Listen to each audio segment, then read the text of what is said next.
एक ऐसी विधा है जिसको मैं हमेशा कहता हूँ कि जब आप संगीत से संबंध रखते हैं तो शास्त्रीय संगीत जिन्होंने सीखा होता है वो बहुत अच्छा गाते हैं, बहुत ट्रेंड होते हैं। तो कॉमेडी कहीं ना कहीं शास्त्रीय संगीत है, ये बाथरूम सिंगिंग नहीं है।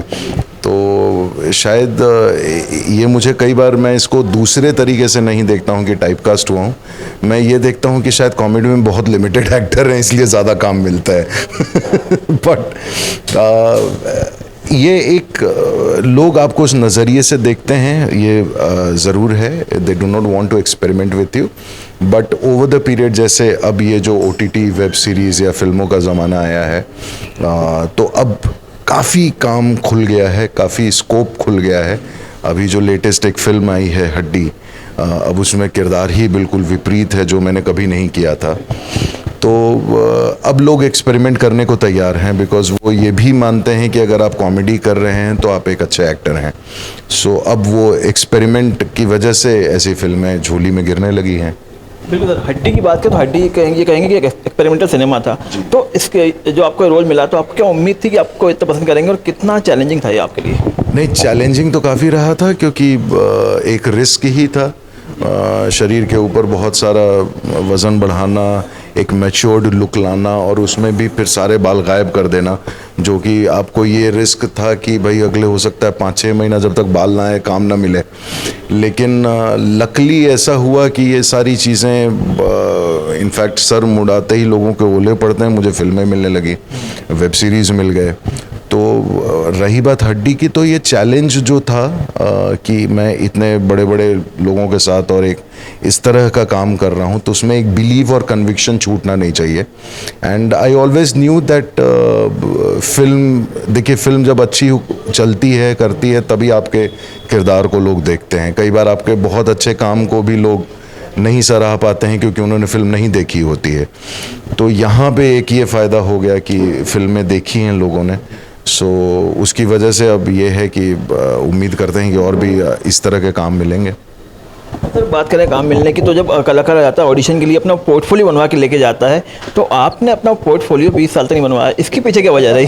क्या आपको फोटो फ्रेंडली नहीं था? क्या वजह? मैं I am not very comfortable in photoshoot to be honest. एक कारण वो भी है, दूसरा ये भी था कि जब हम लोग टेलीविज़न कर रहे थे तो वर्किंग स्टिल्स वगैरह बहुत अच्छे अच्छे आ जाते थे क्योंकि आप हमेशा टेलीविज़न में अच्छे कपड़े पहनते थे, तो कभी ज़रूरत पड़ी नहीं कि किसी स्टूडियो में जाके हम सूट सिलवा करके और पहन करके और ऐसे और ऐसे और ऐसे फ़ोटो खिंचवाएं, और उसी से काम मिलता चला गया तो कभी आवश्यकता पड़ी नहीं। और आज भी अब यही होता है कि लोग रेफरेंस के लिए आपका फ़ोटो मंगाते हैं लेकिन उसको सत्य नहीं मानते हैं क्योंकि उनको मालूम है कि ये फ़ोटोशॉप किया जा सकता है। So ultimately audition is the only way in जहाँ पे आप ऑडिशन, एक किरदार का ऑडिशन करते हैं और आपको किरदार मिलता है। सर आपने तो वही सारा किरदार निभाया, लेकिन आपका ऐसा कौन सा कैरेक्टर था, ऐसा कौन सा आपने रोल किया था जो आपकी लाइफ का टर्निंग पॉइंट बन गया? लाइफ के बहुत सारे टर्निंग पॉइंट्स में सबसे बड़ा टर्निंग पॉइंट तो डेफिनेटली साराभाई वर्सेस साराभाई का जो रोसेश वाला किरदार रहा है।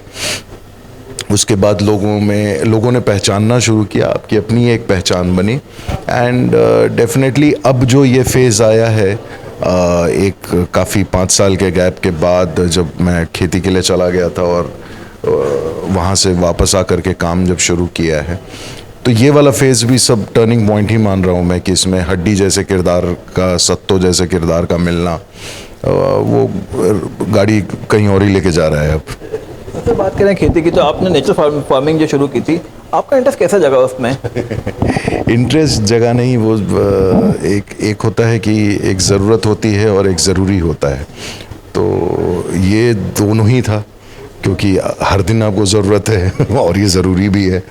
सो जब वो एहसास होना कि हम लोगों की दशा एक्चुअली थोड़ी सी दुर्दशा की तरफ जा रही है, ख़ास करके मिट्टी को लेकर के, और जो एक अवेयरनेस आना, और उस अवेयरनेस के बाद अगर आप कोई एक्शन नहीं लेते हैं तो वो एक तरह की हार होती है। So somewhere I felt that this is the right time कि खेती एक ऐसी चीज़ है जो अनंत अनादि तक रहने वाला है एंड नेक्स्ट जनरेशन के लिए कुछ छोड़ना है, नेक्स्ट जनरेशन को प्रभावित करना है। क्योंकि आज 140 करोड़ की आबादी में हमारी सबसे बड़ी विडंबना यही है कि not even 1% of the population से इसकी बड़ा होकर मेरा बेटा किसान बनेगा और खाना सबको चाहिए। तो अगर ये थॉट है तो अब आप बताइए आप खेती करेंगे कि नहीं। अभी तक आपने कितने लोगों को अवेयर किया नेचर फार्मिंग के लिए? मेरे अपने लेवल पे तो काफ़ी है, 70-80 किसान जुड़े हुए हैं नासिक वाले एरिया में।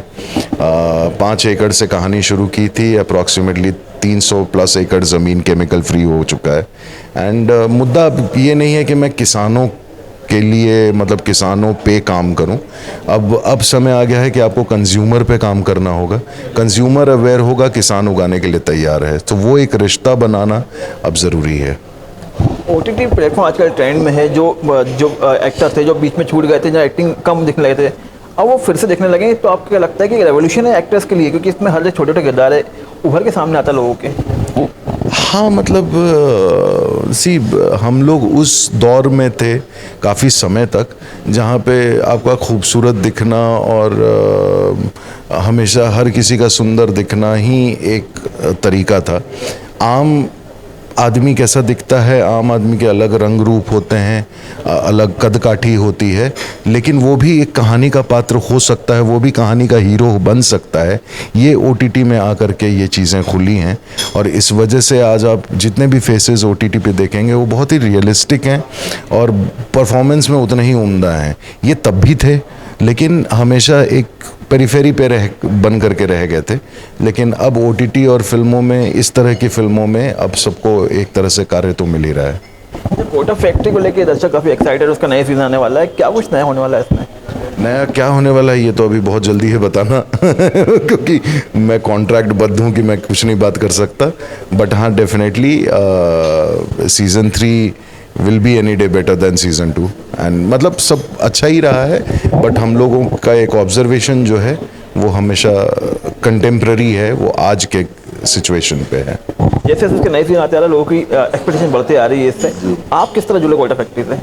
मैं उसमें गगन रस्तोगी का कैरेक्टर कर रहा हूँ जो मैथ्स का टीचर है। सेकंड सीज़न में कास्टिंग हुई थी मेरी इस वाले किरदार के लिए, बट तब कैमियो प्रेजेंस था। बट थर्ड सीज़न में डेफिनेटली कैरेक्टर बढ़ा है और काम भी बढ़ा है। सर चलते चलते आपके जो आने वाले प्रोजेक्ट हैं उनके बारे में बताएंगे हमें? जी, आने वाली 3 फिल्में हैं, फिलहाल नाम अभी रखा नहीं गया लेकिन इस दिसंबर तक